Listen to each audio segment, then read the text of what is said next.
আসসালামু আলাইকুম সুপ্রিয় শিক্ষার্থী সুধীবৃন্দ, আপনাকে সবজান্তার পাঠশালায় সাদর সম্ভাষণ। সবজান্তার পাঠশালার পক্ষ থেকে অল ম্যাথ ফর্মুলা এর আওতায় আপনাকে অনন্যভাবে সব সূত্র মনে রাখার কৌশল দেখানো হচ্ছে। দেখুন, এই 1 থেকে 20টা আপনার যাবতীয় সূত্র সারা জীবন মনে রাখার কৌশল আপনারা পার্ট বাই পার্ট দেখছেন।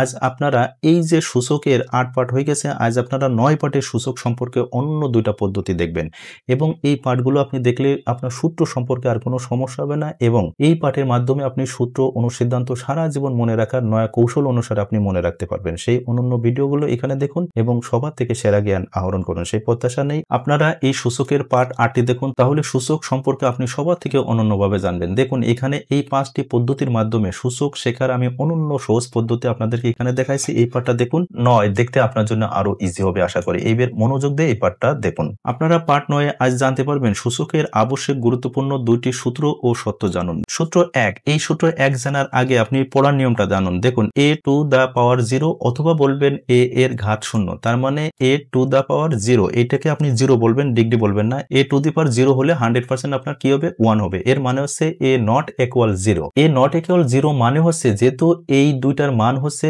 আপনাকে কত?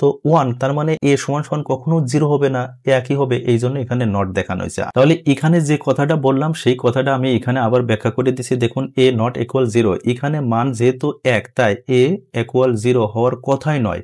সুতরাং a নট ইকুয়াল 0 সংজ্ঞায়িত, তার মানে a সমান সমান কখনো 0 হবে না, কারণ এখানে বলাই হয়েছে মান আছে কত? 1, তাই এখানে a নট ইকুয়াল 0 এটা সংজ্ঞায়িত হয় আপনার এই সূচকের বিধি অনুসারে। এবার দেখুন, আমি এখানে মনে রাখার জন্য এবং মজা করে যাতে আপনারা বিষয়টা গুরুত্ব দেন সেই জন্য আমি এই কথাটা লিখছি। দেখুন, এই সূচকের ক্ষেত্রে পৃথিবীতে যাই হোক না কেন, ভিত্তি এবং তার ঘাত এই 0 হলে এই অঙ্ক শিখতে শিখতে মরার আগ পর্যন্তই মনে রাখবেন তার মান সর্বদা 1 হবে। তাহলে দেখুন, এই যে আপনার এখানে ক আছে, তাহলে এর উপরে আছে কত? 0, তার মানে এর মান হবে 1। তারপরে দেখুন, আমি মজা করে লিখছি মেয়ের উপরে যদি 0 হয় তাহলে মান হবে কত? 1। আবার ছেলের উপরে যদি এরকম 0 হয় তাহলে মান হবে কত? 1। এটা মজা করে দিছি যাতে আপনার সারা জীবন মনে রাখতে পারবেন। আরো দেখুন, এখানে এই যে 5 এর উপর 0 হয়েছে, তার মানে এর মান হবে 1। আবার -3 পাওয়ার দিয়ে আবার 0 দেওয়া হয়েছে, তার মানে এর মান 1। এইবার দেখুন, এখানে আমি অনেক সংখ্যা লিখছি, তারপরে আবার কি দিছি? 0 দিছি, তার মানে এগুলোর মানও কত হবে? আপনার সব মিলে 1 হবে। আশা করি বন্ধুরা এই মজার ব্যাপারটা আপনারা খুব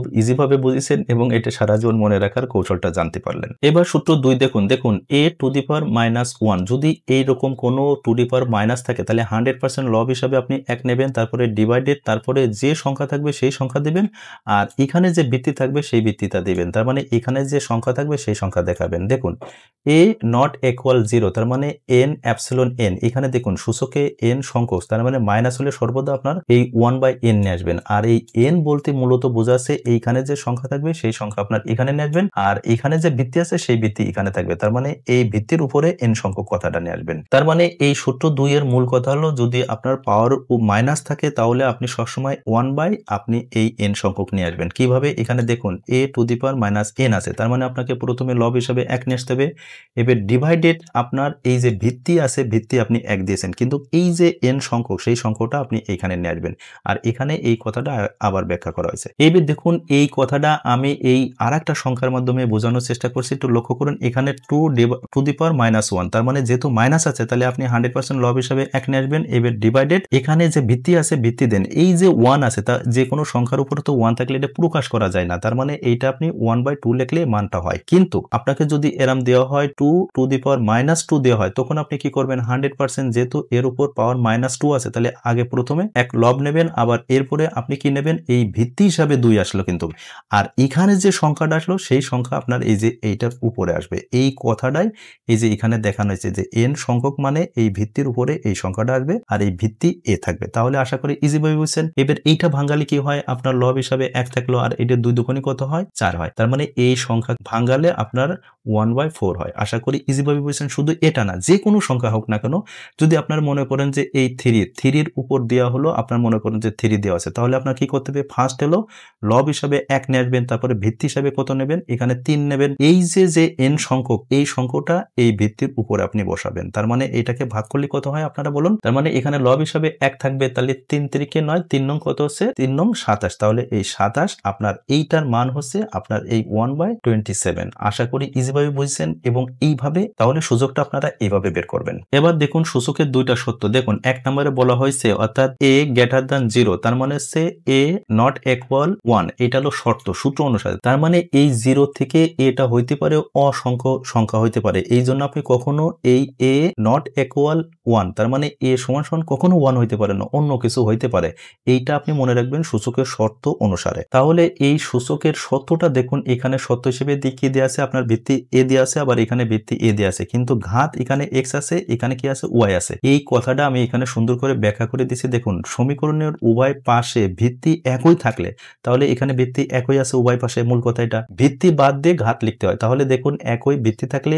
এই a ভিত্তিটা বাদ যাবে, আর ভিন্ন যে ঘাত আছে সেই ভিন্ন ঘাত দুই পাশে সমীকরণে লিখতে হয়। আশা করি ইজিভাবে বুঝছেন। ঠিক এই শর্তের একের বিপরীত হলো এইটা, তার মানে হচ্ছে a গ্রেটার দ্যান 0, তার মানে এখানে লক্ষ্য করুন, আবার এখানে হচ্ছে b গ্রেটার দ্যান 0, তার মানে x সমান সমান নট 0, তার মানে এখানে এই শূন্য থেকে আপনার যে কোনো বড় সংখ্যা হইতে পারে, আবার এই শূন্য থেকে যে কোনো বড় সংখ্যা b হইতে পারে, তার মানে এখানে একটা নয় অনেকগুলো আছে। তার মানে দেখুন যে মূলত এই ভিত্তি এখানে ভিন্ন ভিন্ন জিনিস হবে, কিন্তু আপনার এই ঘাতটা হবে কি একই জিনিস হবে, এইটা মনে রাখবেন। যখন এমন হবে ওই একই কথা, সমীকরণের উভয় ঘাত একই থাকলে উভয় ঘাত বাদ দিয়ে কি লিখতে হবে, ভিত্তি লিখতে হবে।